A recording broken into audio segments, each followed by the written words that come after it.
วัสดีครับ Elite Tech Channel นะครับวันนี้จะพามาดูการใช้โดรนนะครับเพื่อตรวจสอบและถ่ายภาพความร้อนในระบบไฟฟ้านะครับซึ่งเป็นแรงดันระดับ 22,000 โวลต์นะครับจะอยู่สูงจากพื้นขึ้นไปในระดับประมาณไม่เกิน 5 เมตรนะครับสถานที่นะฮะณโรงงานอุตสาหกรรมที่อยู่ในเขตนิคมอุตสาหกรรมของจังหวัดระยองจุดประสงค์ที่เราใช้โดรนขึ้นไปถ่ายภาพความร้อนที่ระบบแรงดัน 22,000 โวลต์และก็หม้อแปลงไฟฟ้าเนี่ยเนื่องจากต้องการที่จะใช้ในการแก้ไขข้อจำกัดในเรื่องการถ่ายด้วยกล้องเทอร์โมสแกนที่เราเรียกว่า handheld นะครับซึ่งเวลาเรายืนอยู่ที่พื้นแล้วเราถ่ายภาพมุมเสยขึ้นไปเนี่ยซึ่งหม้อแปลงอยู่สูงกว่าเราประมาณ4 เมตรระดับประมาณ4 เมตรเนี่ย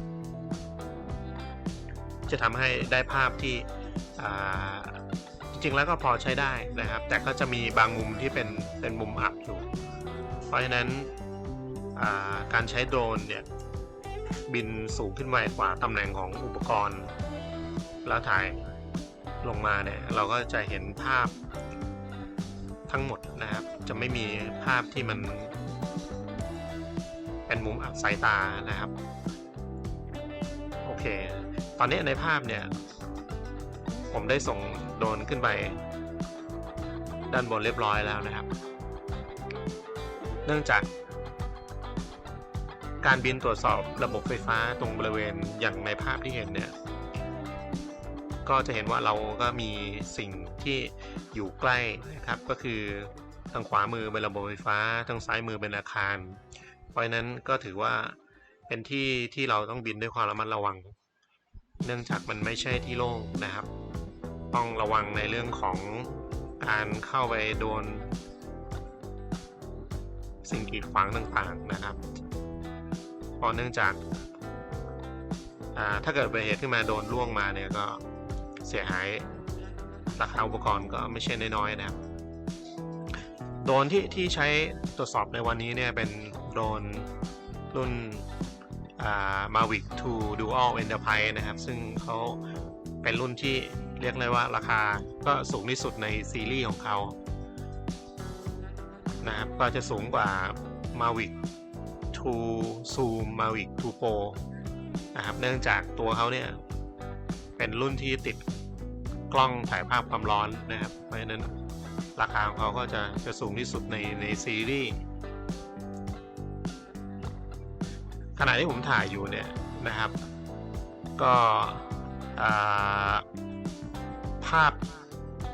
ได้บันทึกนะครับภาพในโดรนเนี่ยได้มีการบันทึกไฟล์ออกมาเป็น2 รูปแบบก็คือภาพจริงแบบที่เรากำลังเห็นในตอนนี้นะครับแล้วก็อีกไฟล์หนึ่งเนี่ยก็จะเป็นไฟล์ภาพความร้อนนะครับภาพอินฟราเรดนั่นเองบันทึกไปพร้อมๆกันซึ่งเดี๋ยวสักครู่หนึ่งเนี่ยผมจะเปิดภาพอินฟราเรดมาให้ดูเปรียบเทียบกันนะครับอันนี้เป็นภาพที่ถ่ายจากเป็นภาพถ่ายจริงนะครับเปรียบเทียบให้ดูก่อนจะเห็นว่าเวลาที่เรามองลงมาจากโดรนนะครับผ่านโดรนเนี่ยเราก็สามารถตรวจสอบสภาพของความเรียบร้อยนะครับอุปกรณ์ที่อยู่บนตัวถังของหม้อแปลงนะครับตอนนี้นี่ผมปรับมุมกล้องขึ้นมาเพื่อที่จะตรวจสอบอุปกรณ์ที่อยู่สูงขึ้นมาอีกระดับหนึ่งก็เป็นพวก Lightning Lister นะครับเป็นอุปกรณ์ล่อฟ้านะครับแล้วก็ตรวจสอบพวกดอกฟิวตรวจสอบจุดต่อต่างๆลูกถ้วยนะครับโอเคอันนี้ผมสวิตช์ภาพมาให้ดูในส่วนของภาพอินฟราเรดนะครับเป็นภาพชุดเดียวกันกับที่เราดูเมื่อสักครู่นี้นะครับแต่ในคราวนี้เป็นในโหมดของกล้องถ่ายภาพความร้อนนะครับซึ่งในรูปเนี่ยเป็นพาเลต ที่เราเรียกว่าเรนโบว์คือจะชี้แจงนิดหนึ่งก็คือว่าปกติกล้องเทอร์โมสแกนเนี่ยเขาสามารถปรับพาเลตภาพออกได้เป็นหลายๆสีเดี๋ยวจะมีทำเป็นตัวอย่างให้ดูนะครับแต่ทีนี้ที่ผมชอบเรนโบว์เนี่ยเพราะว่าเนื่องจากเขาจะให้สีที่ค่อนข้างจะมีความแตกต่างกันในหลายๆสีจะทำให้เราเห็นมิติของความจุดร้อนจุดเย็นได้ง่ายนะครับโอเคอันนี้ผมสวิตช์มาเป็นพาเลตอีกแบบหนึ่งแล้วนะครับสีม่วงนี่เป็น Hot Metal อันนี้เป็น Cold นะครับอันนี้เป็น Black White แล้วก็ตอนนี้ก็กำลังลองสวิตช์ดูไปเรื่อยๆอยู่พาเลตตัวนี้เนี่ยฮะสีส้มดำเนี่ยเป็นพาเลตที่ทำให้เราเน้นในเรื่องจุดร้อนนะครับตรงไหนที่มีความร้อนเขาจะออกสีส้มออกมาให้เราเห็น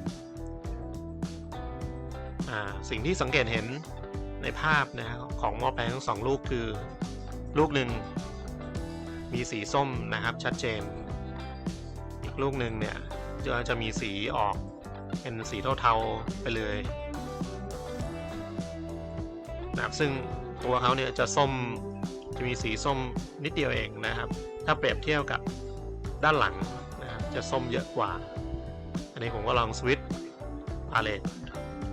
ในโหมดต่างๆดูนะครับว่าจะได้ภาพที่มันมีความแตกต่างกันไหม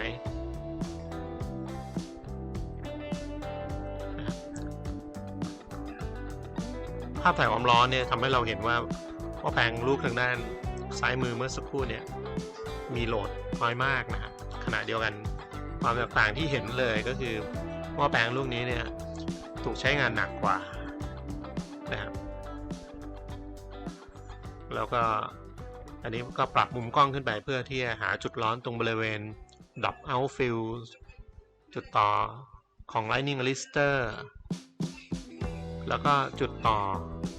ทางด้านไฮโวลต์ต่างๆนะครับว่ามันมีความร้อนบ้างไหม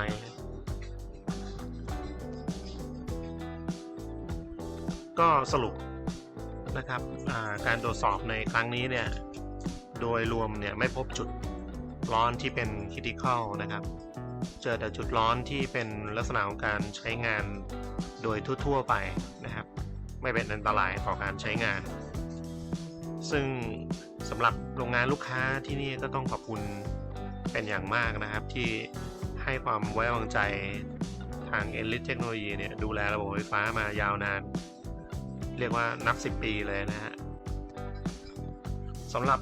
คลิปต่อๆไปนะครับก็จะมีเนื้อหาที่เกี่ยวข้องกับการตรวจสอบดูแลรักษาระบบไฟฟ้านะครับในแง่มุมต่างๆนะครับซึ่งก็อาจจะเป็นประโยชน์กับท่านที่มีความสนใจทางด้านนี้นะครับช่วย Subscribe นะครับติดตามผลงานของ Enlit Tech Channel ในคลิปถัดไปนะครับสำหรับวันนี้ก็ขอขอบคุณครับ